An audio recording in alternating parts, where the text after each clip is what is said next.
আজকে স্টেজে যে ওলামায়ে কেরাম আছেন এবং আমরা যারা উপস্থিত আছি, আমরা সরকারের কাছে কোনো দাবি করবো আর সরকার মানবে না, এটা হতে পারে না। এটা বাংলাদেশে হতে পারে না। তার মানে আমরা দাবি উপস্থাপন করতে পারি না, দাবি আদায় করতে পারি না। এই জন্য সরকার আমাদের কথাকে গ্রহণ করেন না, গুরুত্ব দেন না। আমি আজকে প্রস্তাব দেব আয়োজক কমিটির থেকে, আপনার স্বল্প একটা সংখ্যক স্বরাষ্ট্রমন্ত্রীর সাথে যোগাযোগ করুন, বৈঠক করুন। আউযু বিল্লাহি মিনাশ শাইতানির রাজিম, বিসমিল্লাহির রহমানির রহিম। কুনতুম খায়রা উম্মাতিন উখরিজাত লিন-নাস তা'মুরুনা বিল মা'রুফ ওয়া তানহাউনা আনিল মুনকার ওয়া তু'মিনুনা বিল্লাহ। সাদাকাল্লাহুল আলিয়্যুল আযীম। সবাই পড়ে সাল্লাল্লাহু আলাইহি ওয়াসাল্লাম। আয়োজকদেরকে ধন্যবাদ, দিন প্রিয়, ইসলাম প্রিয় সবাইকে ধন্যবাদ।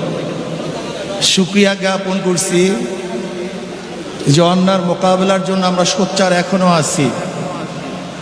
যতদিন পর্যন্ত মুমিন মুসলমানরা অন্যায় প্রতিবাদ করবে, ততদিন পর্যন্ত গোটা দুনিয়ার থেকে ইসলাম মুসলমানকে ধ্বংস করার ক্ষমতা কেউ রাখবে না, ধ্বংস করতে পারবে না। কিন্তু যখন আমাদের মধ্যে প্রতিবাদ বন্ধ হয়ে যাবে, ইসলাম ধ্বংস হয়ে যাবে। যাই হোক, হিজবুত তাওহীদ কি ও কেন, এদের বিরুদ্ধে আমরা কেন সম্মেলন ডেকেছি, কেন এসেছি, বক্তাগণ এতক্ষণ পর্যন্ত বক্তব্য দিয়েছেন, নিশ্চয়ই আপনারা উপলব্ধি করতে পেরেছেন। আমি মনে করি এই সম্মেলনের দুইটা দিক, হয়তো হিজবুত তাওহীদ জিরো হবে অথবা হিরো হবে, হয়তোবা জিরো হবে অথবা হিরো হবে।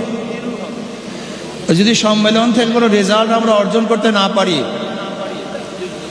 তাহলে এই সম্মেলন মনে করবেন পুরা হিজবুত তাওহীদের পক্ষে চলে গেছে, সে ফেমাস হয়ে যাবে।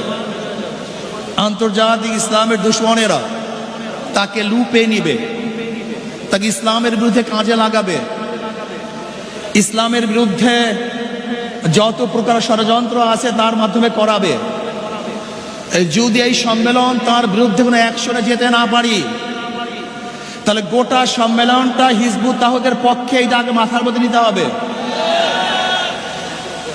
আর যদি হিজবুত তাওহীদের বিরুদ্ধে কোনো অ্যাকশনে যেতে পারি, হিজবুত তাওহীদকে বন্ধ করতে পারি, ওর মুখোশ উন্মোচন করতে পারি, সরকারকে মেসেজ দিতে পারি যে অবশ্যই হিজবুত তাওহীদকে বন্ধ করতে হবে,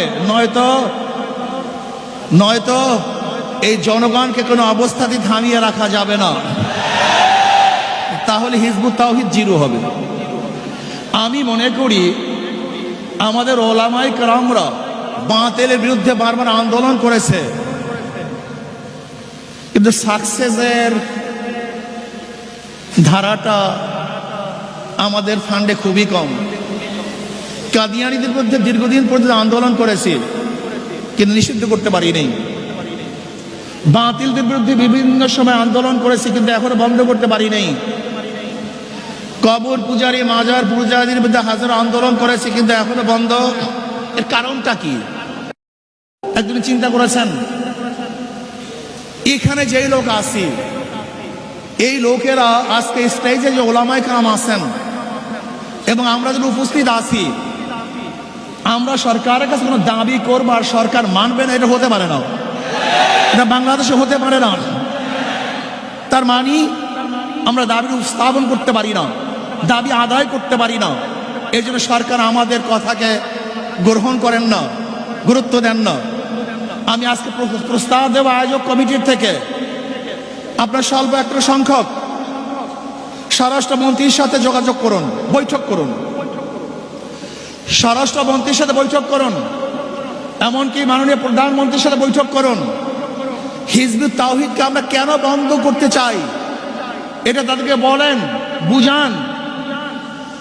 যদি আপনারা তাদেরকে বুঝান, আমি মনে করি অবশ্যই বুঝতে বাধ্য হবে।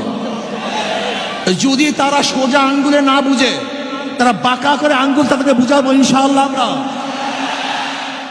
আগে বুঝান তাদেরকে, তারা বুঝতে বাধ্য হবে যে তাদের বিরুদ্ধে আমাদের কোনো শত্রুতা নাই, তারা ইসলামের দুশমন, আমাদের দুশ্মন। ইসলামের যারা বন্ধু হবে তারা আমাদের বন্ধু হবে। এই জন্য প্রস্তাব করব, স্বরাষ্ট্রমন্ত্রীর সাথে একটা বৈঠক করা হোক অথবা প্রাইম মিনিস্টারের সাথে বৈঠক করা হোক।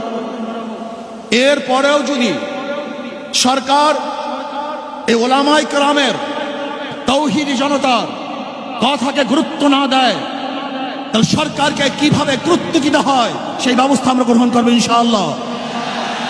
তারা ভাইয়েরা আমার, আমরা ঐক্যবদ্ধভাবে যদি এই হিজবুত তাওহীদের ওর বিরুদ্ধে আন্দোলন করি, সংগ্রাম করি, তাহলে বাংলাদেশে কোনো জায়গায় কাজ করবে এরকম কোনো জায়গা বাংলাদেশে ওর জন্য থাকবে না। সমস্ত জায়গা বন্ধ করা হবে, ওর প্রদর্শনা বন্ধ করা হবে, ওর কাজ বন্ধ করে ইনশাআল্লাহ হকের দাওয়াত গোটা বাংলাদেশে আমরা ছড়িয়ে দেব। যদি ভবিষ্যতে আপনাদেরকে আবারও ডাক দেওয়া হয়, অবশ্যই ইনশাআল্লাহ আজকে যেরকম আগ্রহ করে এখানে এসছেন, ভবিষ্যতে আসার জন্য প্রস্তুত থাকতে হবে। শুধু হিজবুত তাওহীদ না, বাংলাদেশে যত ভণ্ড আছে, সাহাবা বিদ্বেষী আছে, নবী বিদ্বেষী আছে, ইসলাম বিদ্বেষী আছে, ওলামায়ে দেওবন্দকে যারা পছন্দ করে না, ওলামায়ে দেওবন্দের বিরুদ্ধে যারা কটূক্তিমূলক কথা বলে, যারা আল্লাহ আল্লাহ রসুলের বিরুদ্ধে কথা বলে, ইসলামকে ধ্বংস করার চক্রান্ত করে, বাংলাদেশের সমস্ত মানুষ ঐক্যবদ্ধভাবে তাদের বিরুদ্ধে লড়াই করবে, আন্দোলন করবে ইনশাআল্লাহ। এর জন্য আসুন ঐক্যবদ্ধভাবে সবাই মিলে জিলে ইসলামের দুশমনের বিরুদ্ধে আন্দোলন করব, সংগ্রাম করব। আল্লাহ পাক রব্বুল আলামিন এই আন্দোলন এবং সংগ্রামে হককে বিজয় করার আন্দোলনে সবাইকে শরীক থাকার মতো, ঐক্যবদ্ধ থাকার মতো তৌফিক আল্লাহ পাক আমাকে এবং আমাদের সবাইকে দান করুন। যারা আয়োজন করেছেন, এসছেন, সবাইকে ধন্যবাদ জ্ঞাপন করি। আমার বক্তব্য শেষ করছি। ওমা আলাইনা ইল্লাল বালাগ। আসসালামু আলাইকুম ওয়া রাহমাতুল্লাহি ওয়া বারাকাতুহু।